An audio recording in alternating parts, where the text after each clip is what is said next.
My name is Tessa Monroe. I am 36. I work as a security and protective operations specialist who once wore Air Force Blue. Tonight I walk into a hall glittering with medals and polished shoes. The air smells like brass polish and citrus. The band plays marches that tighten the spine on instinct. This is my father's retirement gala, not mine. Every eye knows the difference.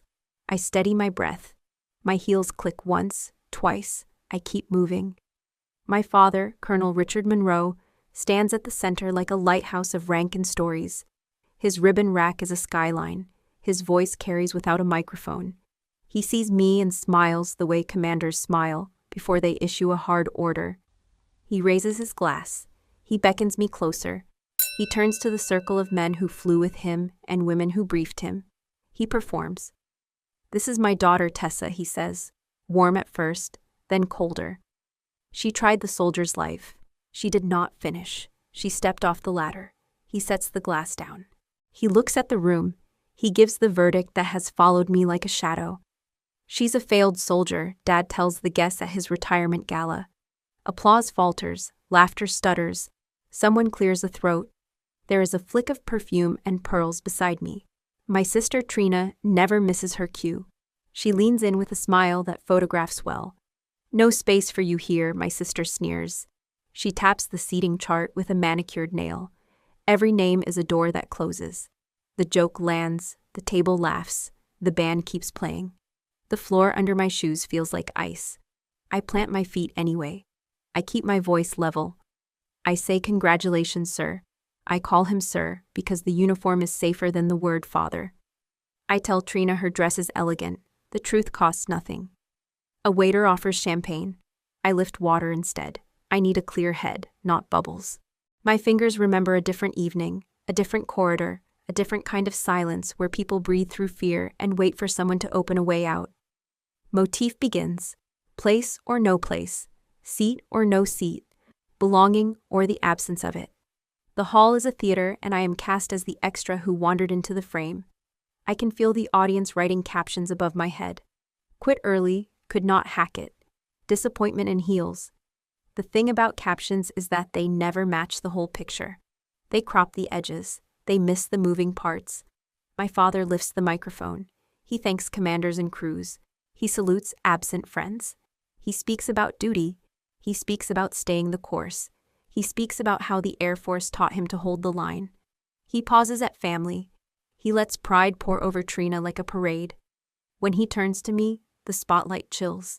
He repeats the story of me that fits his thesis. I watch him construct a neat equation where rank equals worth. I note the variables he left outside the brackets. I do not argue. I count breaths. I focus on the little things, the seams in his dress blues, the chip in his wedding band, the tremor that comes with age and memory. I let the room underestimate me. Invisibility is a tool when people make noise with certainty. I stir the water with a straw.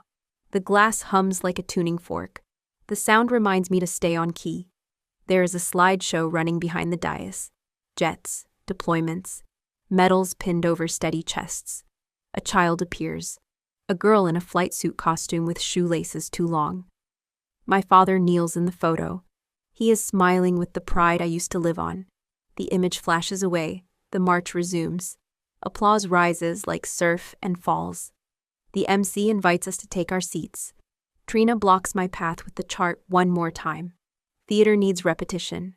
Cruelty loves ritual. I step aside. I find a chair near a pillar where shadows pool. I take out my phone. No messages. Only the quiet glow of a screen waiting for news. I have learned to wait, breath by breath, heartbeat by heartbeat. You sit, you listen, you keep your back straight until the moment requires motion.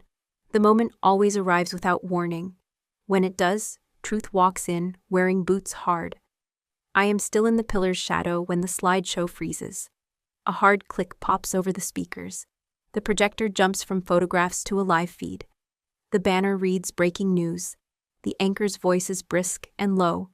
A caption names a place I know well, the Lexington Federal Building. The room tilts toward the screens as one. Forks pause, glasses hover. The video shows a stairwell lit by emergency strips. A line of civilians moves down in tight order. A woman in black gear guides the line.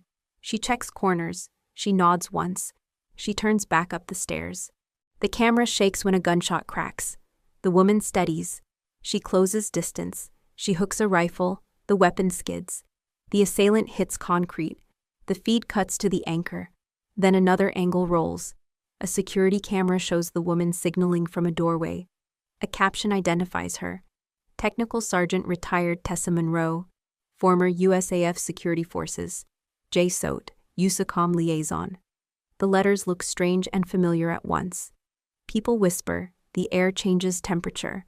The hall that smelled like citrus now smells like cold and static. The MC lifts his hand and lowers it. There is no competing with a live operation. The angle shifts to a corridor full of dust. The woman pushes a cabinet to block a cross hall. She hoists a child to a taller civilian. She draws a sidearm with a motion that wastes nothing. Another shot. The camera jolts. A door slams. The woman goes toward the noise instead of away. Training is a metronome. It keeps the hands moving when the heart tries to rush. A chair scrapes. General Marcus Halstead stands. The silver of 4 stars catches light like a signal flare. His voice carries over the silence. He points at the screen. His hand is steady. Dear God, she is on the breaking news. Heads turn in a wave toward my father. My father does not blink. His face has the stunned set of a man watching a storm take a sharp turn. The glass in his hand sweats. His knuckles whiten. The stem slips. The flute falls. It strikes the table and shatters. Champagne leaps. Droplets glitter. Then the room is quiet. The words he spoke minutes ago hang with the shards. The feed returns to the anchor, then to a street shot. Sirens strobe red and blue. A spokesperson confirms that all hostages are accounted for. A single elbow wound. Suspects in custody. Federal partners coordinating. No fatalities. The camera rolls a last clip. The woman in black guides the final civilians through a service exit. She gives her weapon to an agent. She presses a radio to her ear. She vanishes behind a loading dock. At the next table, someone says the old words, failed soldier. The phrase dissolves on contact with the evidence. Another voice tries to rescue the story. If she is so capable, why did she separate?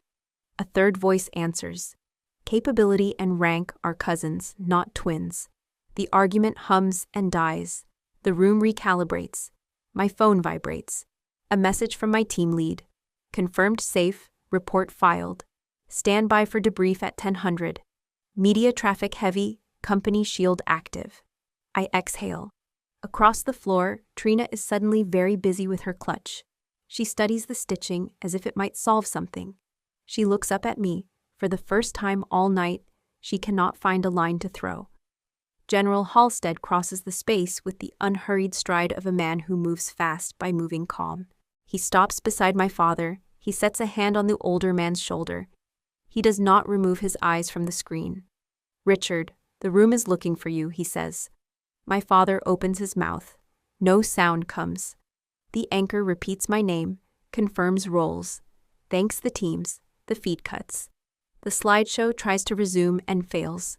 Silence lands like a parachute that refuses to billow. My father sways. He turns to sit. The chair is not where he expects. His knee catches the table. He goes down on one hand. The room surges. People rush, then pause.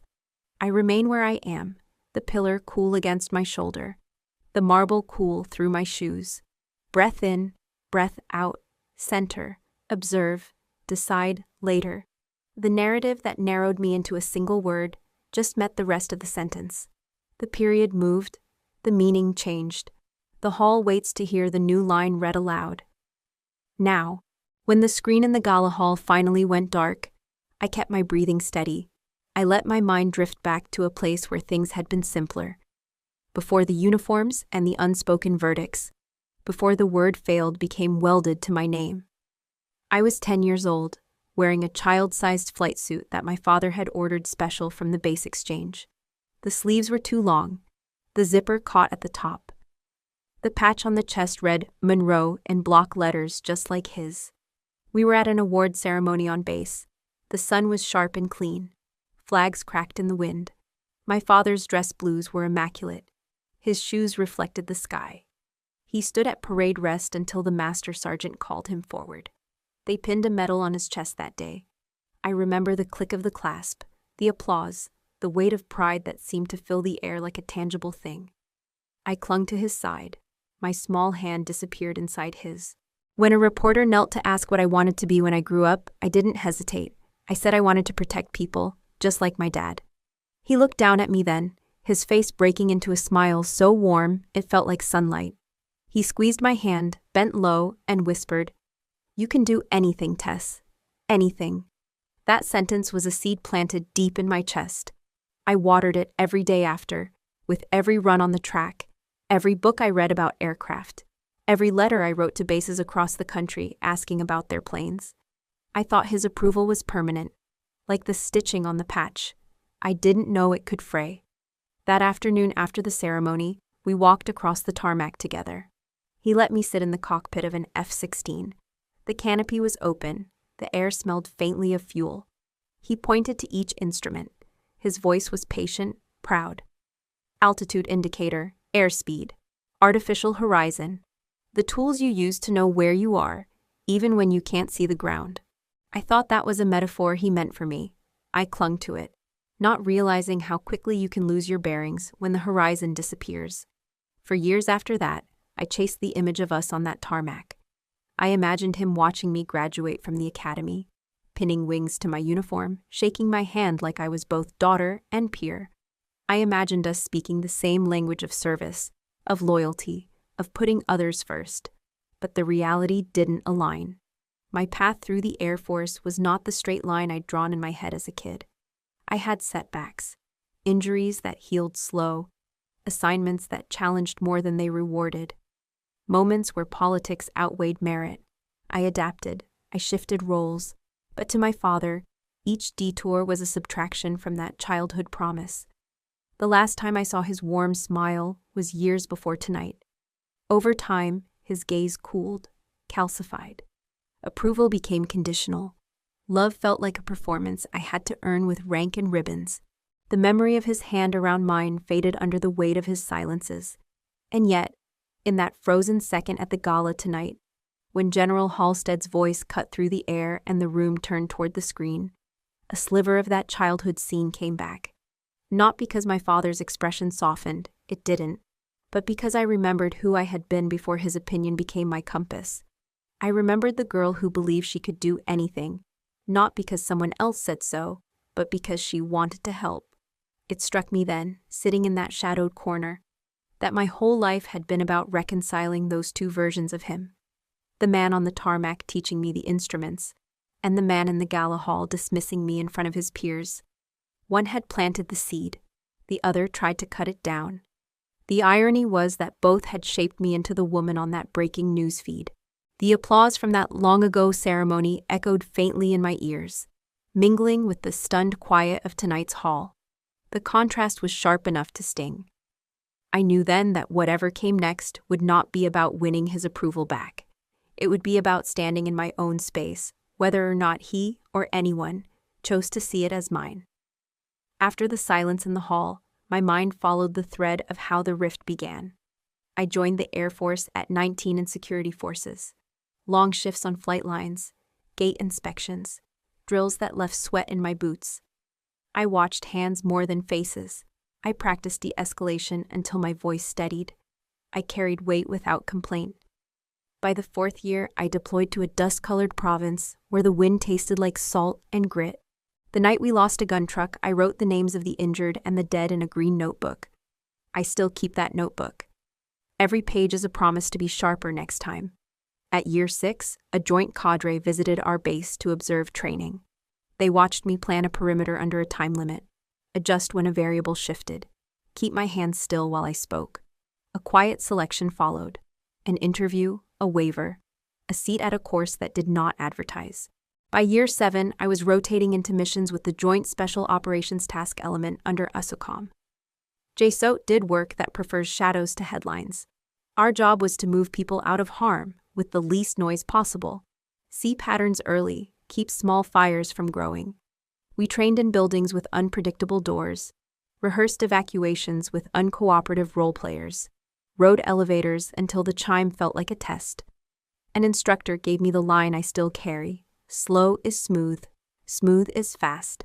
Another added, your job is to stop the bad minute from becoming an hour. Those lines fit the way my mind handles panic. In year 10, a stairwell sprint went wrong. My right knee torqued, a pop, a flash of black at the edges. I finished the run on stubbornness and adrenaline. The scan showed damage that would never love long rucks again. Rehab worked, not perfectly. I could run, I could fight, I could lead. But the joint had limits that Jay Sodi respected. My father did not. Around year 12, a civilian agency asked me to build a protective operations program that blended threat analysis with practical extraction. They wanted someone who could read a room, who could teach rookies to see the quiet tells, who could design safe corridors through crowds. The mission matched my strengths and honored my knee. I separated honorably at 12 years and served under contracts that kept the same oath. The letterhead changed. The work did not. My days filled with site surveys, layered routes, and briefings that put calm into frightened voices.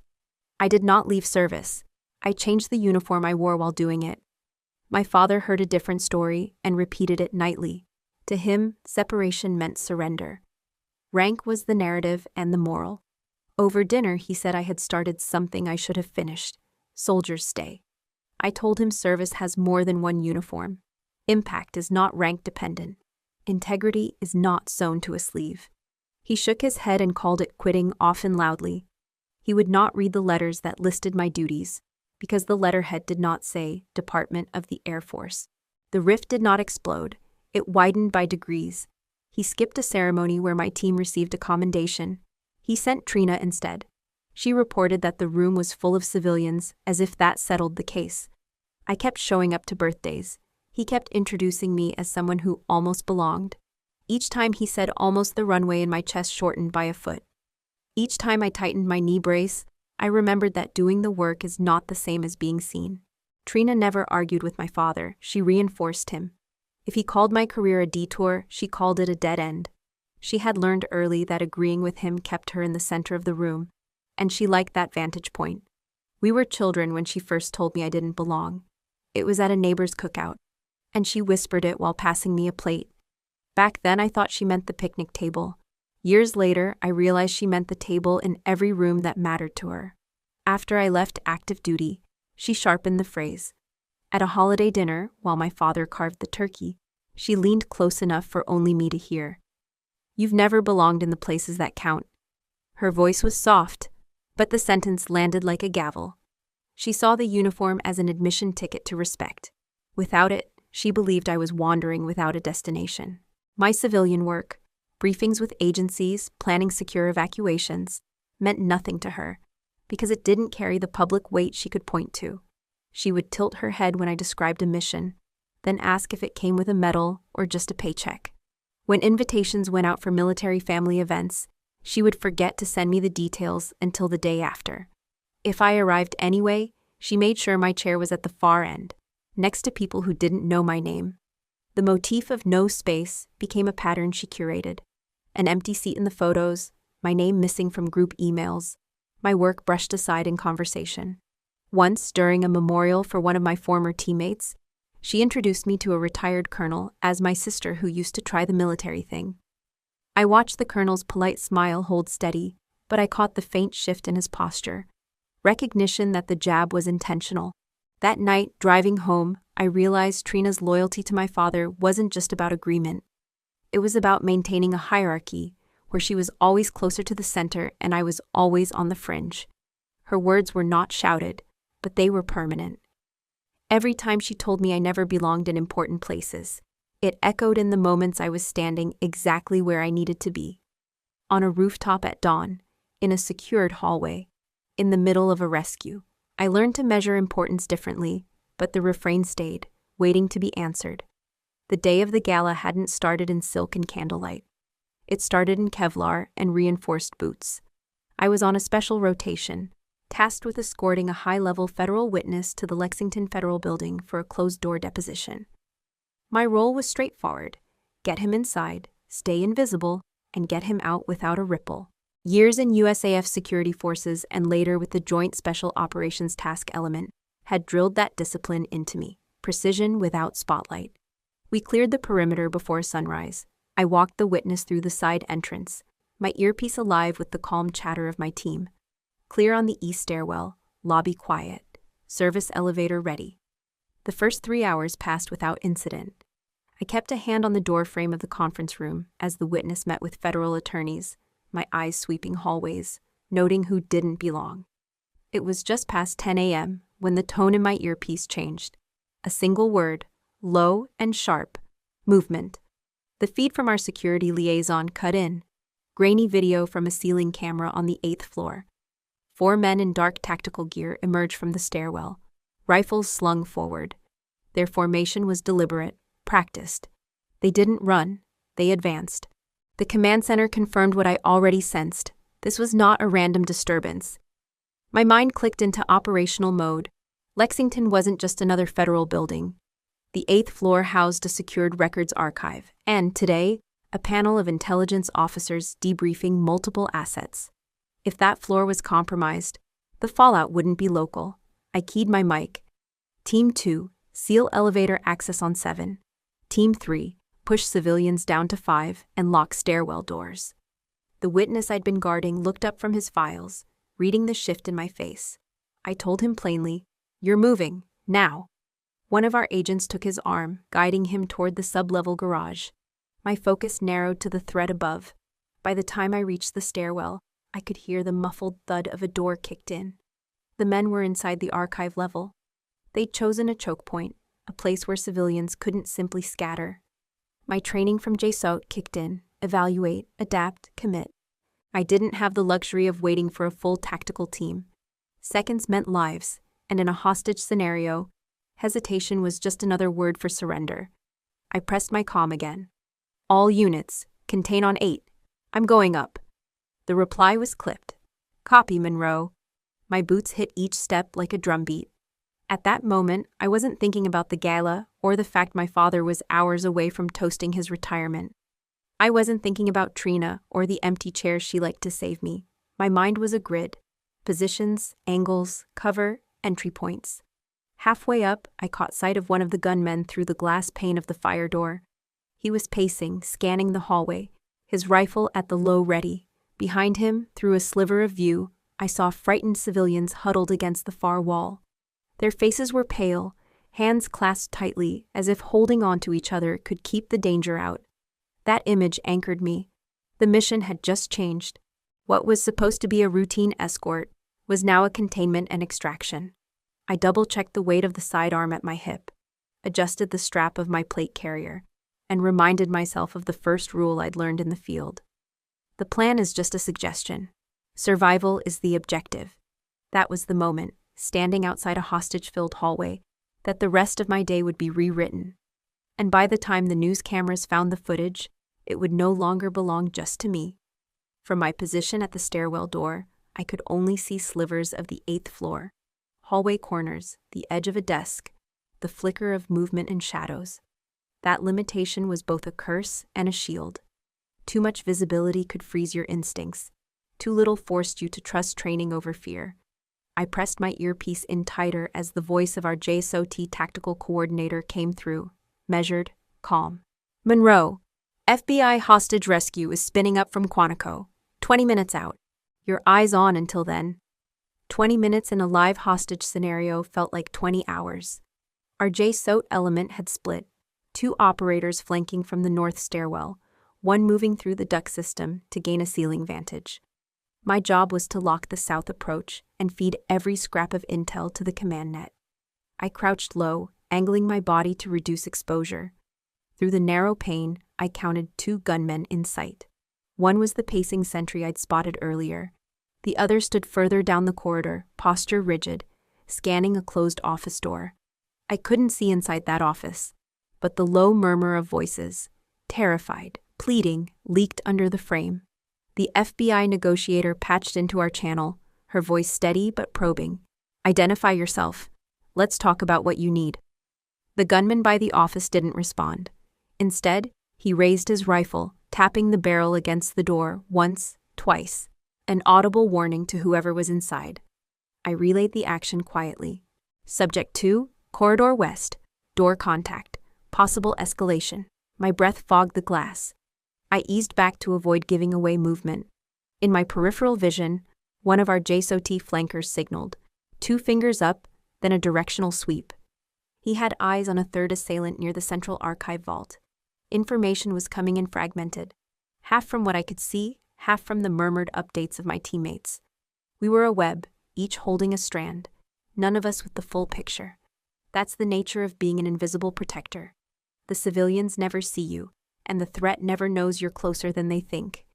The FBI lead made another pass at contact, offering food and medical supplies in exchange for releasing a hostage. The sentry by the hall shook his head violently, muttering something into his radio. I couldn't hear his words, but the body language told me enough. He wasn't the one making decisions. Whoever was in command wasn't in sight yet. I adjusted my position, the edge of my vest brushing the wall, and caught sight of a reflection in a glass photo frame mounted on the far side of the hall.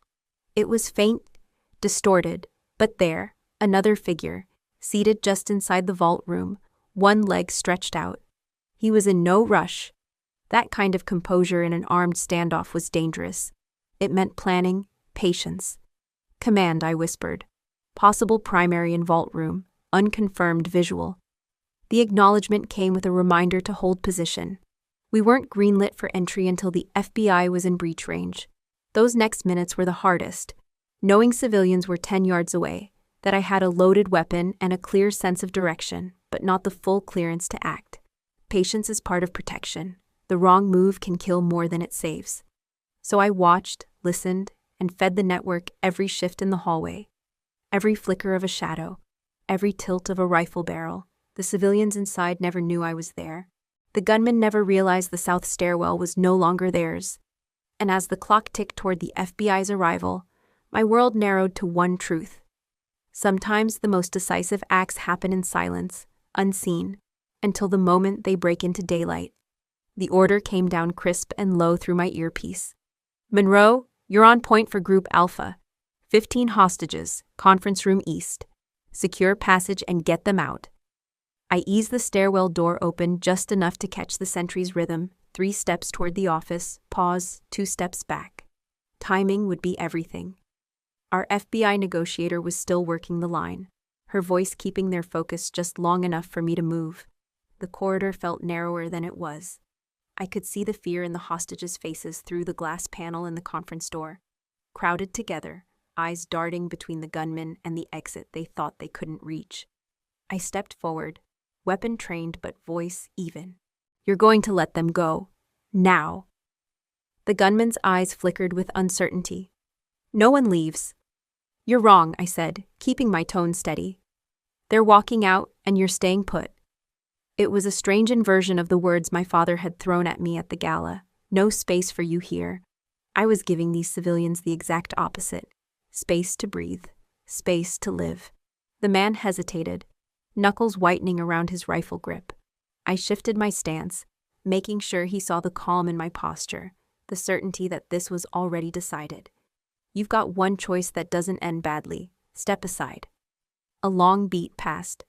Then, with a curt nod, he moved back toward the wall. I pulled the door open and motioned the hostages out, keeping my body between them and any danger downrange. As they passed into the stairwell, one woman's hand brushed my sleeve.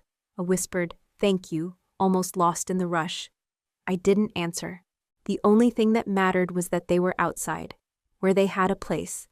The hallway was barely wide enough for 2 people to pass shoulder to shoulder. I was moving fast, covering the rear as the last of Group Alpha disappeared into the stairwell, when a shadow broke from the far corner. A man in tactical black came at me low, his rifle already shouldered. I didn't think, I reacted.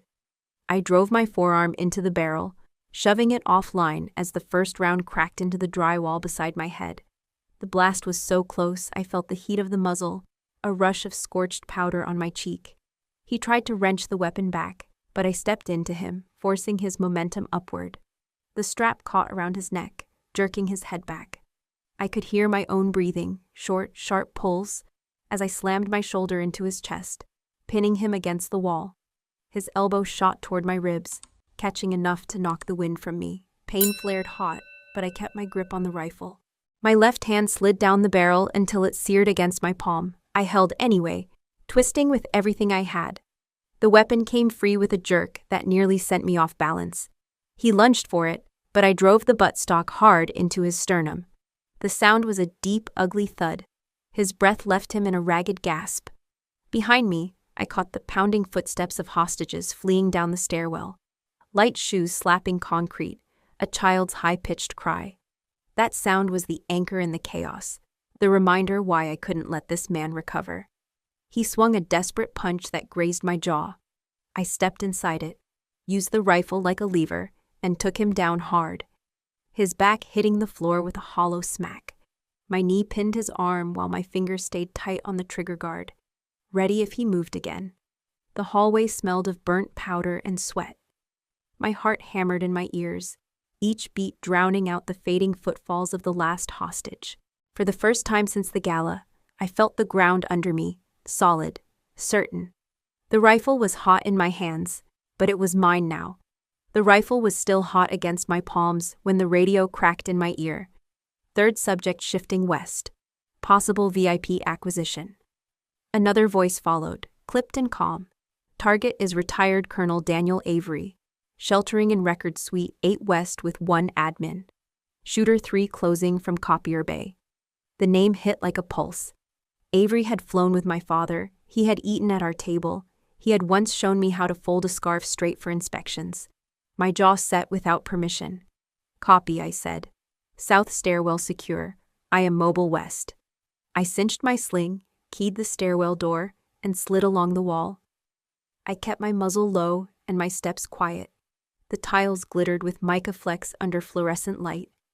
At the copier bay, I used a compact mirror to peek the angle. The view gave me enough. One shooter crouched behind a cabinet, muzzle covering the record suite door. Finger flat along the guard, not the trigger. FBI hostage rescue was still minutes out. Our JSOW element held the north stairs. One teammate crawled above ceiling tiles to build a picture. I owned the south corridor. The negotiator came over the building speakers. Her tone was steady and human. We want to keep everyone safe. Talk to me about what you need. The shooter did not speak. He rolled his shoulders, checked his sight, shifted his weight onto his heels. A straight push would risk rounds through glass. A blind rush would turn the door into a funnel. I needed his eyes somewhere else for 3 seconds. The copier's tray gaped open. A stack leaned out like a loose tooth. One controlled breath would create noise. Command, I whispered. Sound cue on my count. North flank flex 2 steps right on 3. A double click answered. I inhaled and blew across the page. It slapped down. The sensor woke. The machine tried to pull and jammed. The bass screamed with an ugly mechanical screech. The shooter snapped toward the noise. His cheek lifted from the stock. I stepped out hard, front sight to sternum, voice level. Drop it and show me your hands. He twisted back with real speed. We fired in the same beat. I drove forward into the cold fog. My left hand found a mail cart. I shoved it into his knees. He stumbled. I cut the angle, shoulder to hip. Tile came up hard under both of us. He fought dirty, clawing for a secondary. I pinned his wrist and torqued until the pistol loosened. Do not, I said. He felt the intent and stilled. I stripped the pistol, kicked it under the copier, rolled him prone, and cinched a flex cuff high on his wrists. Status, the net asked. Subject 3 contained? Corridor west clear, I said. Confirm Avery. That snapped me back to the door with the narrow glass. I knocked twice. Low? Federal security. Latch only. The chain slid. The door opened an inch. One eye looked out, steady even with fear at the edges. Colonel Avery, I said, we are moving. You and your admin will exit single file, right side, heads down. He took one look at my name tape and nodded. Monroe, he whispered. Richard's kid. We can talk later, sir. He set a hand on the admin's shoulder and gave the tiniest push forward. I stepped into the threshold and shaped my body to shield them. Then we moved in a low glide. The stairwell door was 30 feet and felt like a mile. I opened it with my left hand and angled them through. Down 3 flights to Team 3. Keep right. Do not stop, I said. Avery's fingers closed around my sleeve for a beat. Your father will want to know you were here. He will learn another way, I said. Move now. He met my eyes for one steady second. Then he obeyed and guided the admin down the stairs. I closed the door and let my forehead touch the cool metal. He would sit right there until someone else owned custody. Hostage Group Bravo inbound to Level 5. HRT entry in 3. Standby containment. I glanced at the wall clock and was surprised that the minute hand had not completed a circle. In work like this, time stretches and snaps back without warning. They would only see later angles. The public corridor, the clean handoff, the part the cameras caught. The detail would remain here in the dust, on the glass where my breath had fogged, in the soft scuff my boot left by the copier. The negotiator asked for proof of life. A hostage answered with a trembling yes. The tone of the operation shifted by a degree, not solved, not safe, but trending toward daylight. I listened for the sound that did not fit. A reset fan, a radio chirp, a footstep where no one should be. Invisible work is about creating a path and then getting out of the way. I had opened one more space where none had existed a minute before. A corridor in which two people could pass, a margin of survival with room to breathe. Avery would reach the street. The admin would call her family. The cuffed man would ride a chain of custody into a courtroom. The Gala would raise glasses later. They would talk about speeches and songs. I lifted my rifle, checked my corners, and moved back toward the center of the floor. By the time Lexington transitioned to HRT and the last signature dried, I stood in a service corridor behind another event space, concrete underfoot, the air carrying coffee and warm dust. A backstage monitor hung from a steel arm. Captions scrolled. The anchor's cadence held steady. I did not watch the replay first. I checked my phone. Debrief at 10:00. Liaison satisfied. Medical clears pending. I flexed my right knee to find the line between strength and caution. Across town, the Gala slid from ceremony to surprise. The live feed cut into their slideshow without warning. The projector flashed. The band lost its place. The lens found faces before thoughts caught up. A flight surgeon squinted as if the light hurt. A crew chief leaned forward until his tie touched his plate. A finance officer set her fork down and folded her hands. The camera drifted and settled. It told the room what had happened without asking. On the monitor near me, the stairwell clip rolled again. A line of civilians, the green hoodie, the silver ring, my hand up. The turn back into noise. I washed toner from my knuckles at a utility sink. Black water curled away. The smell of metal rose. A caterer rattled past with a rack of glasses. Bells against chrome. The chime pulled a memory of champagne striking marble. I felt the room, not my room, inhale. At the head table, the lens framed Trina. Her smile missed its cue. The muscles around her eyes worked to hold a mask. The mask failed. She looked toward my father. He was frozen in the posture rank teaches. Shoulders square, chin level, hands seeking a glass that was not there. Shame is quieter than anger. It weighs, it makes eyes drop and mouths go still. The words he had spoken hovered like a caption the room no longer accepted. General Halstead rose. 4 stars caught the light. He did not need a microphone. He pointed at the screen, not at my father. He let the room decide what to learn. The MC's script fluttered. The band held a suspended note. Protocol paused. The camera widened. People remembered moments when certainty had felt safe and wrong. My phone hummed. A brief from the team lead. All hostages accounted for. Suspects secured. Media heavy. Company shield active. I answered with 3 words. Standing by now. I breathed once to slow my pulse. I felt the weight of the rifle I was no longer carrying. Titles crawled under my name. Technical Sergeant retired. USAF Security Forces. J. Sauti. USOCOM. Labels are neat. The work is not. The Gala camera drifted past the table where I had not been given a seat. It rested on the empty chair as if it had a speaking part. Silence grew. A chaplain bowed his head. A young airman glanced from face to face. A logistics major tapped his ring on glass and stopped. The lens cut to my father in profile. The color left his face, his jaw held like steel. He swayed. He corrected. He sat because standing had become a decision. I cracked the loading door and let night air clear the detergent from the corridor. Rain carried the iron smell. Weather was turning. A push alert slid across my screen. Local station, hostages safe. Contractor credited. Investigation ongoing. Contractor reads clean. It misses heat and heartbeat. Inside the hall, the lens searched for someone to speak. A former pilot set his palm down. A housing manager dabbed her eye. Trina lifted her chin and then let it fall. She did not find a line. When they finally said my name, it sounded different. Vowels careful, consonants lighter. The room did not applaud. It listened. A man who had laughed earlier covered his mouth with 2 fingers and stared at the screen as if it might look back. I closed the door and faced the monitor again. The anchor recapped in measured beats. The footage paused on a frame where my hand directed civilians into a stairwell. My face was out of view. Space was visible where none had existed a minute prior. That was the point. Not vindication. The making of a path so strangers could live. In the gala hall, the camera finally settled on my father's hands. They were still. They were empty. The skin over the knuckles had gone pale. A napkin lay near his wrist like a flag at rest. Around him, the people who had known him longest waited. The story he had told for years no longer fit its frame. I watched the moment harden into memory. I felt no triumph, only a steady quiet. The work was finished for now. The consequences were beginning. The hall and I drew the same deliberate breath. The broadcast was still looping when the whispers began.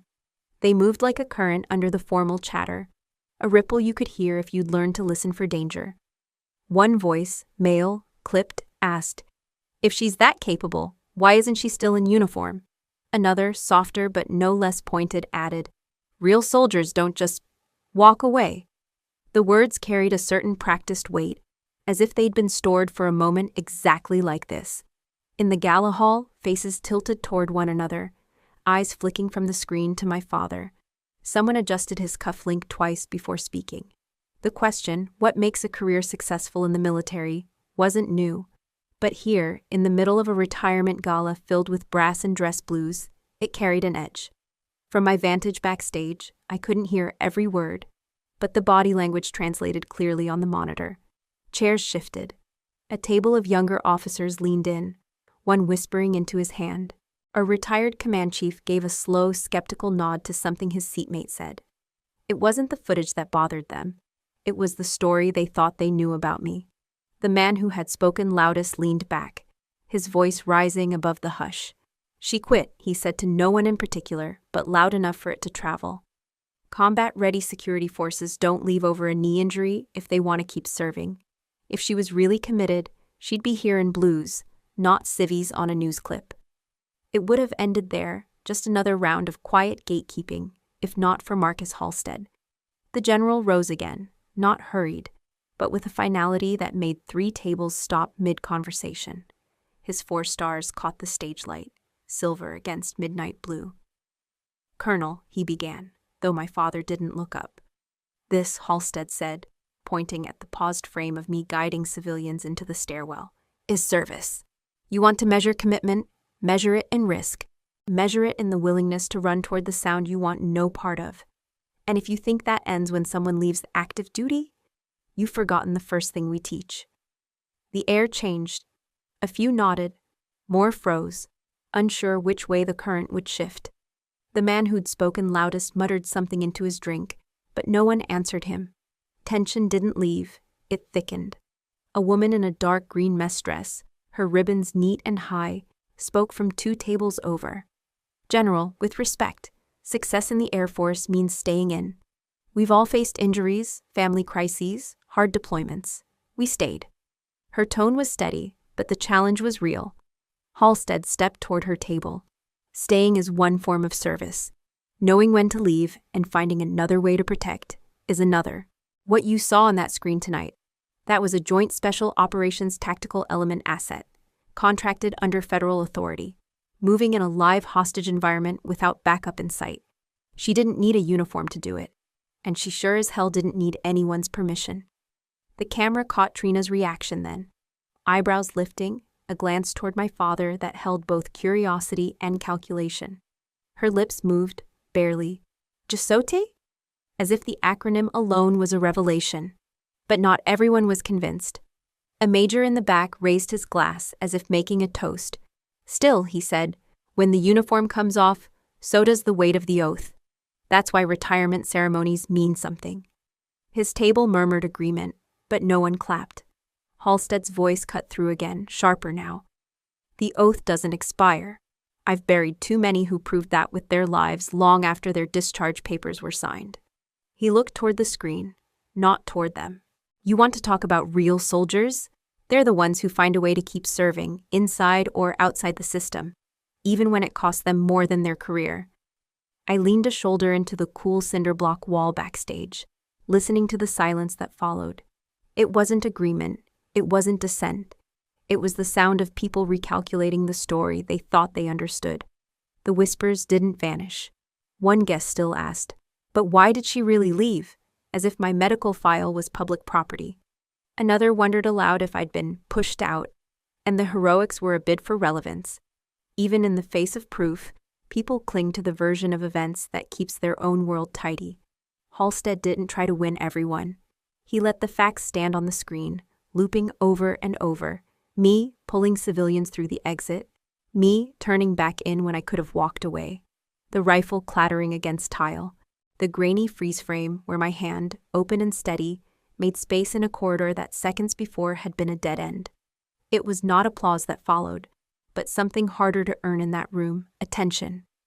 Every table, every uniform, every set of civilian clothes turned toward the evidence, and for a moment, no one spoke about rank or discharge codes, or the narrow frame they'd built around the word success. In that moment, I understood something.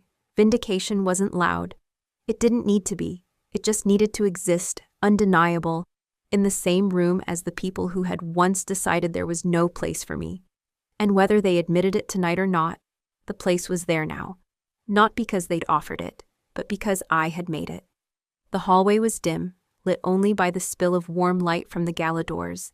It smelled faintly of old wood polish and champagne, familiar scents from countless base events I'd attended as a child.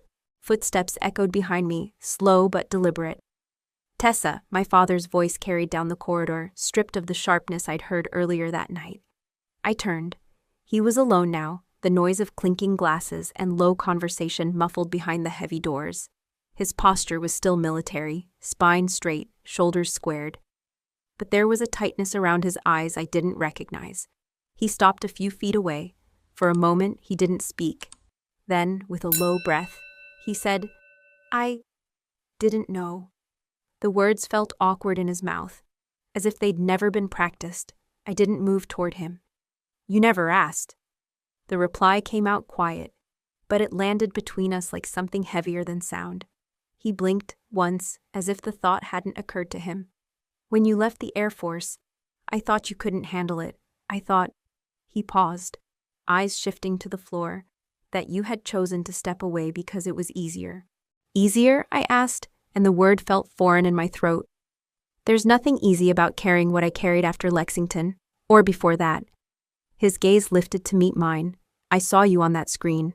You moved civilians past armed men without a rifle in your own hands. You went back in when anyone else would have stayed out. And all this time, I was telling people you'd failed."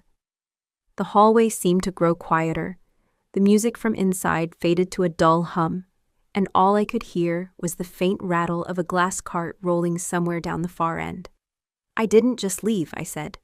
I told him about the knee injury, how the cartilage had torn during a mission in Kandahar, how the doctors said I'd never be at full operational capacity again, how Jay Sodhi had come to me afterward, offering a role that required less running but more risk, how I'd taken it, knowing I couldn't tell him or anyone because the work was classified. His hands tightened at his sides. "And I never knew."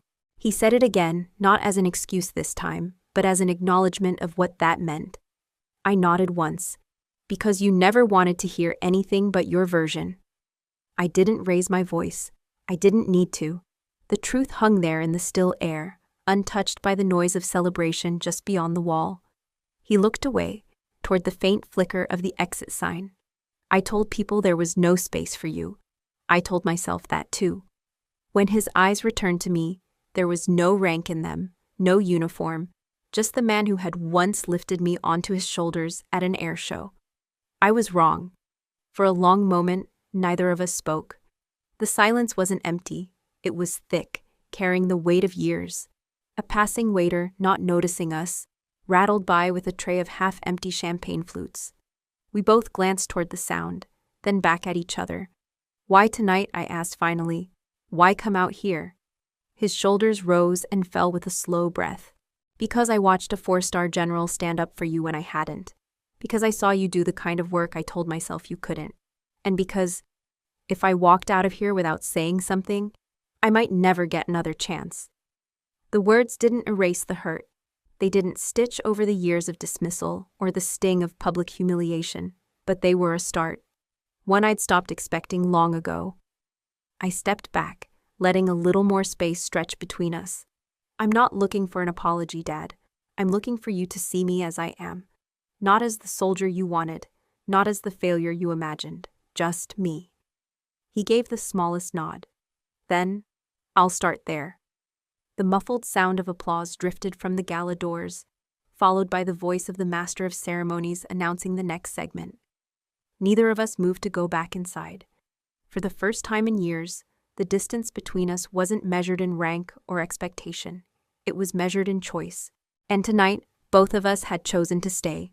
5 years earlier, the smell of roasted turkey and cinnamon had filled my sister's dining room.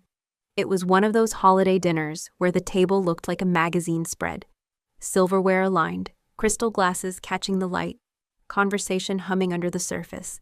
I had just sat down when my father, in the middle of a story about his own deployments, glanced my way and said, "Of course, not everyone in the family finished what they started." A beat later, he added with a faint smile that didn't reach his eyes, "Some of us decided the military was too much. Right, Tessa?" Forks paused midair. Trina smirked at her plate like she'd been waiting for it. The laughter that followed wasn't loud, but it was enough to make my skin prickle.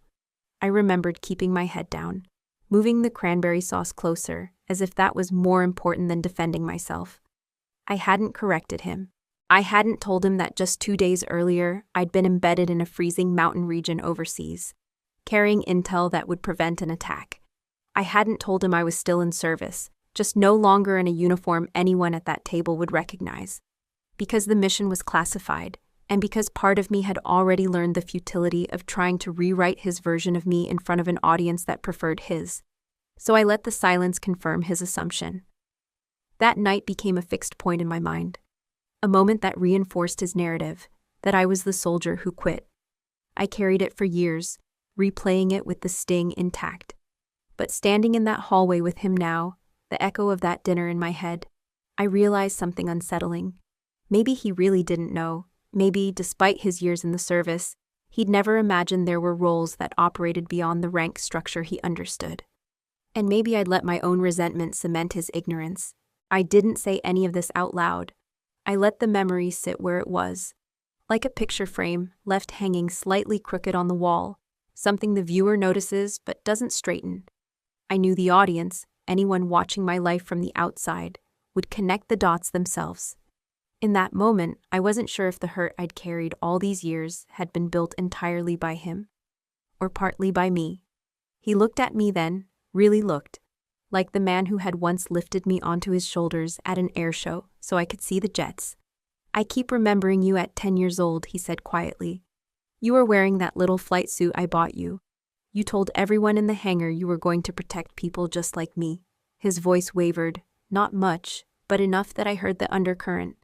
"I was proud of you that day. I still am, but somewhere along the way, I convinced myself that pride had been misplaced. I let that feeling turn into something else." "Shame?" I asked. He hesitated, then gave a single nod. "Yes. Not because of what you did, but because I thought you'd walked away. And I didn't know how to reconcile that with the girl who once believed she could do anything." The air between us shifted. For years, I'd seen him as all edges, uniform, protocol, command. But now, in the dim hallway, there was a softness under the steel. It wasn't an apology. Not fully. But it was something rare, something that caught me off guard. A vertical spike of emotion, sharp, undeniable, and impossible to ignore. For the first time, I thought maybe he'd begun to see me. Not the failed soldier, not the daughter who didn't fit at his table, but the woman who had always been standing exactly where she was needed. The weeks that followed moved in a strange rhythm, slow in the quiet moments, fast when my name was suddenly everywhere. I'd barely caught my breath from Lexington when I stood on the stage of the Department of Justice's headquarters. The Attorney General herself pinned a medal to my lapel, her words carrying more weight than the ribbon itself. For exceptional courage and decisive action in the protection of civilian lives. Flashes from cameras burst like small explosions in my peripheral vision. I kept my chin steady, my breathing even, years of training and composure serving me well. But inside, something warm pressed against my ribs. It wasn't pride in the way people often mean it. It was relief. Relief that, for once, my work could be acknowledged in daylight instead of shadows. A week later, a letter arrived. Heavy cardstock, gold seal, from U.S. Special Operations Command. The commander's handwriting was sharp and deliberate. Your actions at Lexington were an example of the highest standard of joint operations. You continue to embody the quiet excellence that holds the line. I read it twice before folding it back into the envelope. This wasn't just acknowledgement. It was proof that my path, unconventional as it was, still ran alongside the most respected warriors in the field. Back home, the air felt different. Trina hadn't said much since the gala, not a jab, not a side comment. At first, I thought she was simply recalibrating her tactics. But at a Sunday lunch, she passed me the serving dish without any trace of mockery in her eyes. It was a small thing, almost imperceptible, but it was also the first time the old motif, "no place for you," was absent from her body language. There was space now, not demanded, not negotiated, just there. It happened at a family gathering 2 months later, one of those events where the kitchen hums louder than the music, and relatives drift between rooms with plates in their hands. I was standing by the back porch when a family friend, someone I barely remembered from childhood, approached me. "So, Tessa, what is it you do these days?" Before I could answer, my father, who had been refilling drinks nearby, turned toward the man, his voice carried over the clink of ice and glasses. "She protects the people who can't protect themselves," he said. Then, without missing a beat, he added, "That's my daughter." For a moment, the conversation around us seemed to dip, like a needle lifting off a record. I glanced at him, half expecting a smirk or some trace of irony, but there was none. His eyes were steady, his tone free of the guarded distance he'd always maintained when speaking about me. The words hung in the air, and I felt the shift, not just in him, but in how everyone else in earshot would now see me. It was public, deliberate, and it inverted everything he'd once declared in that gala ballroom. The man he'd been that night, confident in dismissing me as a failed soldier, was replaced by one who placed me in the very center of where I'd always belonged. It wasn't just an apology. It was a redefinition, a reversal so clear it left no room for the old motif to creep back. Later, while guests drifted toward dessert, he found me on the porch. "I meant what I said," he told me quietly, "and I should have said it years ago." I didn't respond right away. The cool night air carried the scent of cut grass, and I let that fill the space between us. Some things didn't need to be answered in the moment. Some could simply be received. As the laughter from inside spilled into the yard, I realized this was what standing in the right place felt like.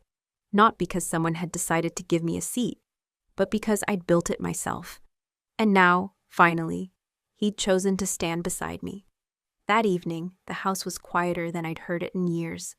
The kind of quiet that didn't feel empty, just stripped of the noise that had always filled the space between us. We sat in the living room, a small pot of tea between us. The steam curled upward like something too fragile to touch. He poured my cup first, a gesture so subtle I almost missed it. Then, without looking at me, he spoke.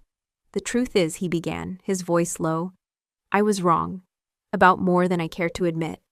But you still chose your path, and you did it better than anyone could have imagined." The words hung there, weighty and awkward, like they weren't used to being said out loud. I studied his face, still lined, still sharp, but now softened by something that looked a lot like humility. I didn't rush to fill the silence. Part of me wanted to say, "I forgive you." But forgiveness is more complicated than a sentence. Sometimes it's not about declaring it. It's about the choice to stay, even for just one more cup of tea.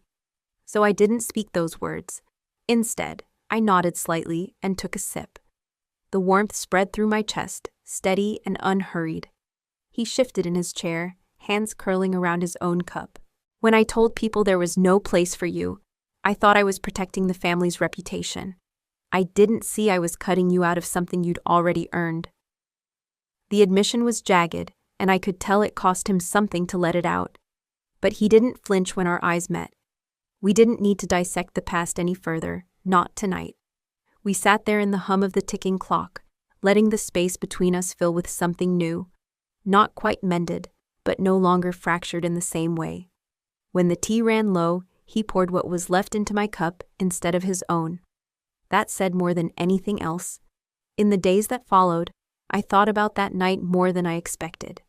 Not because it erased years of distance, nothing can undo what's already been lived, but because it shifted something fundamental. I realized my worth had never been in the way he or anyone else measured it. It was in the quiet consistency of showing up, doing the work, and holding the line even when no one was watching. Still, having him choose to see it now was its own kind of gift. It wasn't vindication. It wasn't even closure in the way people usually mean it. It was the recognition that the story he once told about me, the failed soldier, the one who never quite belonged, no longer fit the truth. And maybe that was enough.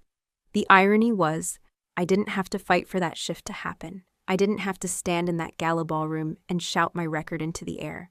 The proof had been in my actions all along. There's a sweetness to that kind of ending, because sometimes the sweetest revenge isn't proving someone wrong with words. It's living in a way that makes their old story about you impossible to believe. The morning after that thought settled in, a plain white envelope arrived in my mailbox. The return address, Joint Special Operations Task Element, inside a letter. "Captain Monroe," it read, "your insight and operational experience remain of exceptional value to this command. We invite you to return as a strategic advisor. There will always be a place for you here." I read that last line twice. It was almost too perfect, how the motif had turned itself inside out. From no place for you to always a place here, I didn't decide right away whether I'd accept. Some doors are tempting to walk through again, but the real victory was knowing it was mine to choose this time. Before we say goodbye, I want to leave you with this. Where are you watching from? Is it a quiet morning with a warm cup of coffee, or a late night where stories like this keep you company? Let us know in the comments. We read everyone with gratitude. And if this story touched your heart, please consider subscribing to the channel. Not just to hear more stories like this, but to be part of a community that still believes in kindness, healing, and second chances. Thank you for spending your time with me today. Wherever you are, I hope you carry this story with you, and remember, sometimes the miracle doesn't knock on your door. It waits quietly until you're ready to open your heart. Take care, and I'll see you in the next story.